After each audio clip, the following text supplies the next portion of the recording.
Well, good morning, everybody. Happy Monday. This is a start of a new week. Um, Last weekend there was a really interesting and exciting weekend. There's a few amazing stuff happens, and the wonderful wine event. We were featuring some some wonderful dishes from some of the classic repertoire. Also, we feature a beautiful bottle of uh, Barbaresco. However, the funny part about the weekend is that, as I always do, I engage into conversations and dialogues and exchange of ideas. And more importantly, we are trying always to measure the temperature, not the one with the thermostat or thermometers, but the temperature of a feelings that people have about how they feel about themselves, how they see things, and more importantly, we try to bring some joy and happiness in whatever we do, whether it will be a simple conversation, a glass of wine, a five-course meal, whatever the issue. And the fun part is our job is really to make sure that we are the human resource. So, uh, unlike your group, your company, HR, we are the human resource. They actually contribute to a very instantaneous moments of joy and happiness because we're talking about food and wine. Um, Something really came upon the conversation over the weekend that they struck me a little bit funny because we are in a world where history is always being recounted according to whatever bias people have or whatever political spin they have. I find really unnecessary because history himself is a story of us, a story of where we're coming from, our experience, and there's a lot to learn, to understand about us. Because for what my experience is in being in my 60s, I realize that something very interesting is we do a lot of the same thing over and over. We just do it in a little bit different ways. We think we're so clever because we don't want to be our parents, but end up to be just like them in some of the ways. Maybe we wear different clothes, but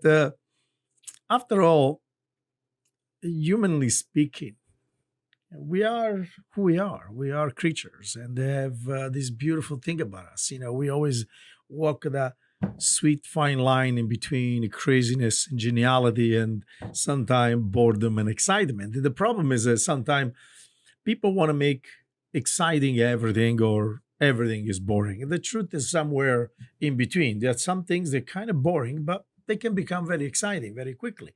So I look on my issues pretty much for what they are. I'm a realist, so I'm a realist optimist. So therefore, I like to think that there is a solution somewhere, and the solution usually is within our reach because most of our problems we are the one who creates them. So most likely we're the one who's going to resolve it. It's a simple proposition. However, in a conversation, something really interesting came about, and we are talking about history in a glass because we're talking about wine. And wine has a follow civilization pretty much like a tango. And we celebrate with wine. We celebrate the birth, we celebrate the death, we celebrate weddings, we celebrate occasions. Whatever it is that happen in our life, sad, happy, somewhere in between, we do celebrate with wine. Now, of course, there are all the ways, all the forms, all the drinks, but our more important civilizations celebration is always being surrounded by wine. But one of the most important things that has also uh, played a huge, enormous, magnificent into the world of wine, it's actually water. Water is the single most important component of wine. So, for people that love water, well, you're drinking a very beautiful, naturally flavored water when you drink a wine. The very importance of water in wines is everything because one of the greatest contribution of the Roman Empire to our civilizations is actually potable water, drinkable water. If you eliminate or push aside some the cruel, some the oppression, some the conquest of the Roman Empire, which is just part of the time because it was in the Roman, were the Greek, were the Greek, was the Etruscans, if it was an Etruscan, were the Persians.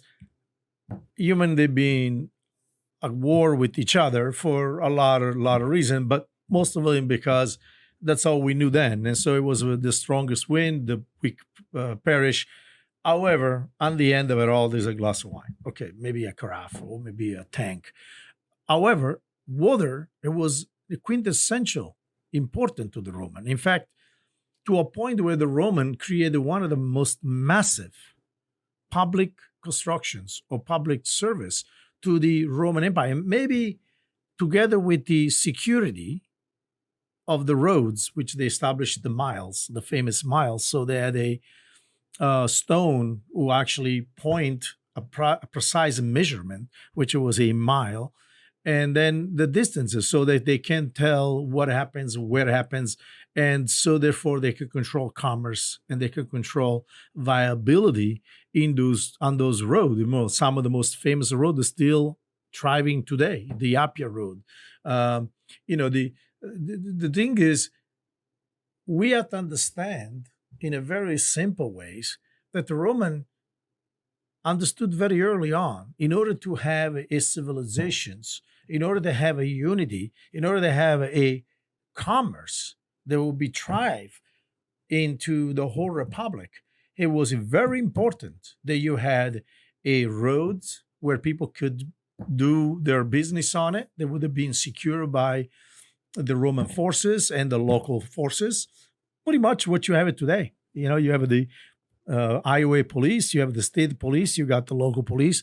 But what it does is it creates that sense of security where before you have to imagine for every yard you walk, there was some kind of pillage. So, that is not a small thing. It's not like you're on a 405 going south in San Diego.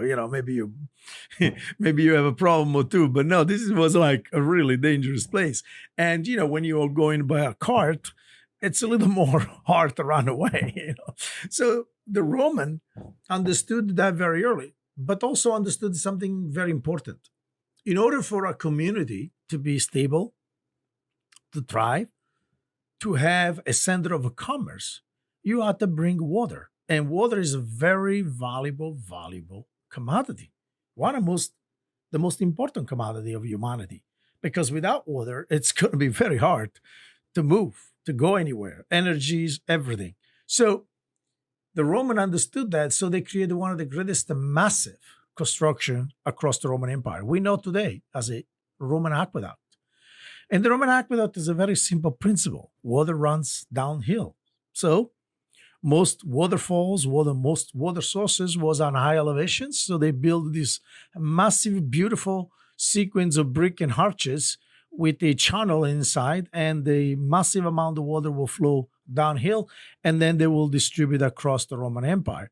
This is also very important because I was watching a couple of things on TV, and I'm not going to advertise or talk about it, but yes, there were some new documentary about Paris waters and how they distribute water to the public, and we want to remind our friends in France that the Emperor Vespasiano or Vespasius, he actually had not only running water in Rome, but he had a public toilet. In fact, we called the toilet Vespasius or Vespasiano, which took his own name. So when you went to Rome, because Rome was a very important city at the time, obviously, if you were foreigners, you walk into Rome, you got to go to the bathroom. Well, most people went whatever they found.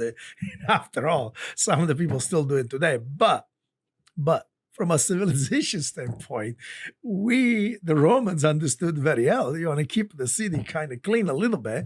And so they had the opportunity for most of the people to use public bath, the Vespasius. So today you call them urinals. So you know what we're talking about here. Also, there were running fountain all through the city. Still today, if you go into Rome, you go to Naples, you go to Milan, if you know what to look, there are free water fountain everywhere. Now, the real question at the end of the day will be what kind of water they have. Well, during the Roman Empire, some of the water sources were spectacular, and they were from a natural source in a mountain through volcanic rock.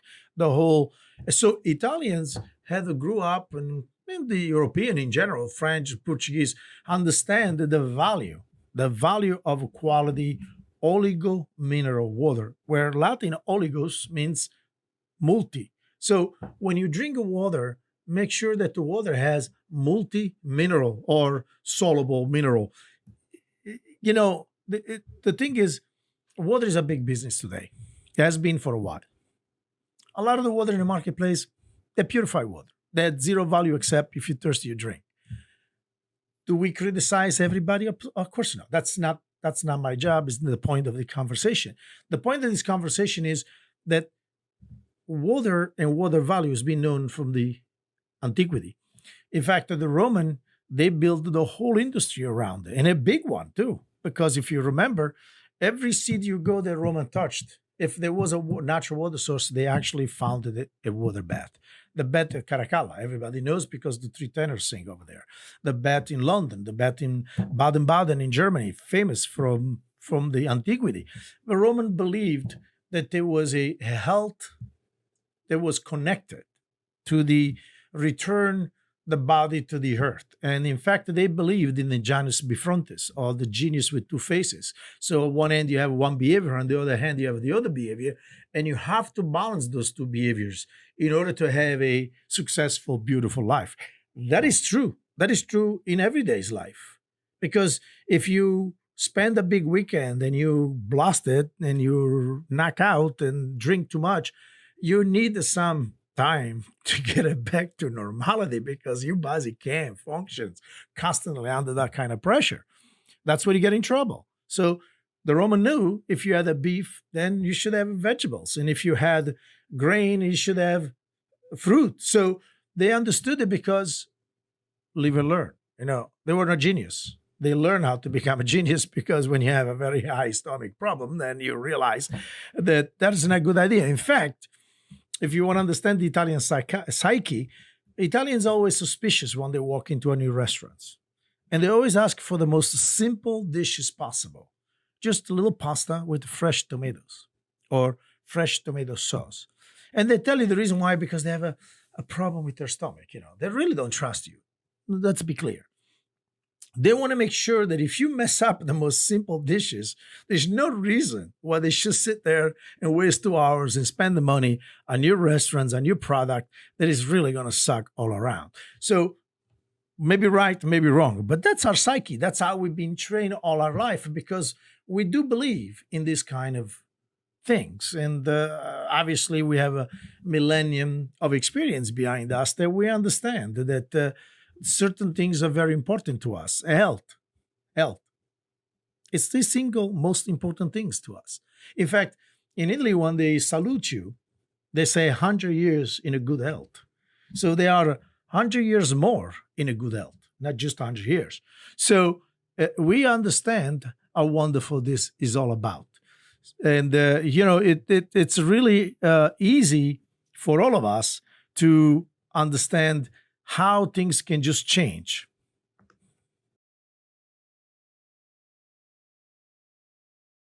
So the process of making great wines actually has a lot to do with having a um, wonderful nature around. So the most important things that we recognize that a lot of the vineyards around the Europeans are the Europeans country. They're really located nearby some kind of river streams, lakes, or some kind of waterways. That tells you right away the importance of water.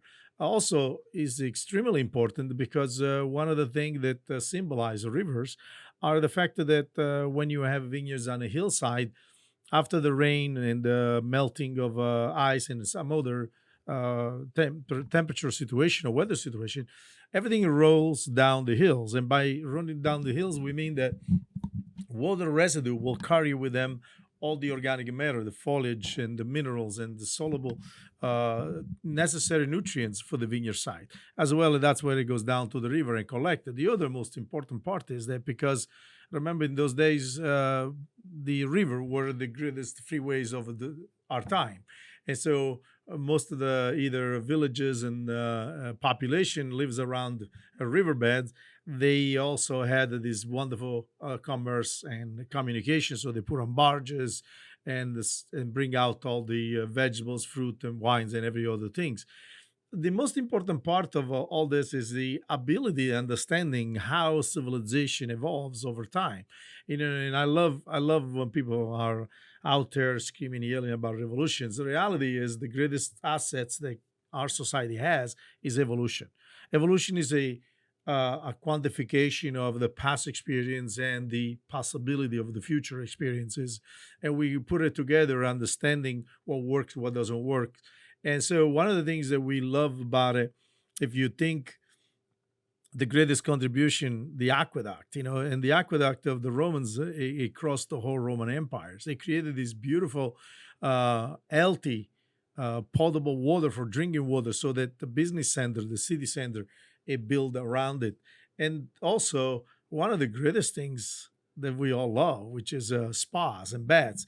When I was watching the channel talking about geotherms and all these benefits that the volcanic activity brings to it.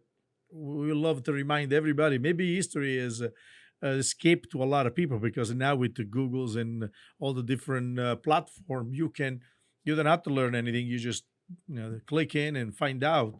But you're getting just a summations of events. You don't get the breadth and the largesse of the evolution of humanity and how we get to what we got and what we learn in between. There's just such a great story to connect with all this human activity. So you think about it, in the 79, 60 AD, we're talking a long, long time ago now, right?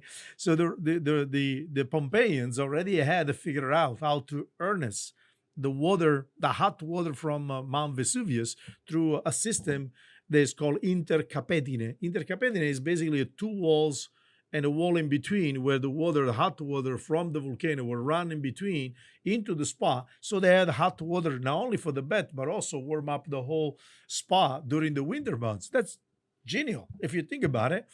And it's just the observation of a great human understanding of the possibility of utilizing nature and nature force for our own benefit. So what is the essence of it all is that we are brilliant.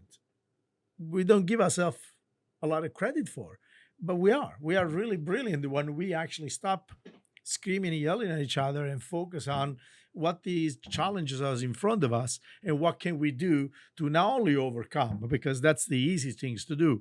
When you are in some kind of situation, the situation you can overcome. But the question is not just overcome, is to become owner, harness the power of the intelligence and the observations.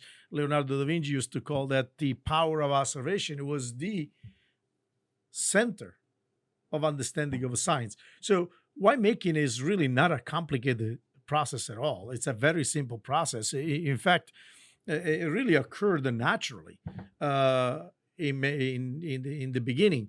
But what become very genial on our side is that we understand, we observed all the different type of fermentations and type of necessity related to temperaturing and hygiene and so on and so forth. And then we add a new element to it, the wood element, the aging clay, all this process to make the wine more excitable, more interesting. And so at one end, we know that in the middle of it all is the water at the center of it all, because most of the grape is full of water, and then of course the sugar and the mineral components and the alcohol gets involved. Through the yeast fermentation, we turn into wine, but still water. So it's the most delicious water we know at this point. So if we have to really spend the money on water, let's drink the one from the fountain and let's buy wine and drink the good stuff. So guys, enough about water. Let's talk about wine. one of the things that the Roman enjoyed the most in their villas, and the Napolitan in particular in their villa, is to have beautiful water fountains and little bath or with a swimming pool in the front, and they had all the litiga all around, which is these beautiful couches, and they have many people serving wine in a carafe or in a big carafe we call lancella, or you amphoras, depends on what terminology you want to use, which today will be an oversized carafe. So they understood very well that the wine would be served in a large receptacle and then through it in beautiful goblet, which we call cups. Remember in the Roman time, drinking a cup of wine was basically drinking a gallon of wine because the cup were pretty large. But the idea behind this that you want to celebrate, you want to enjoy, and you want to participate. So when you think about it, all those elements, when you bring it together, you're telling a story, but the story is much more nuance than it just pure science and the purity of the water or the amount of mineral in the water. It's really about all the things that we love about humans and they interact with the nature. And we are one with the nature when we're smart enough to understand the power that we can harness from them and enjoy. So grapes is basically the quintessential expression of the fruit on the vines. What we've done with it is something amazing. We created this whole new thing, which is wine, and that's what we're talking about. So salute. I'll see you soon. Ciao.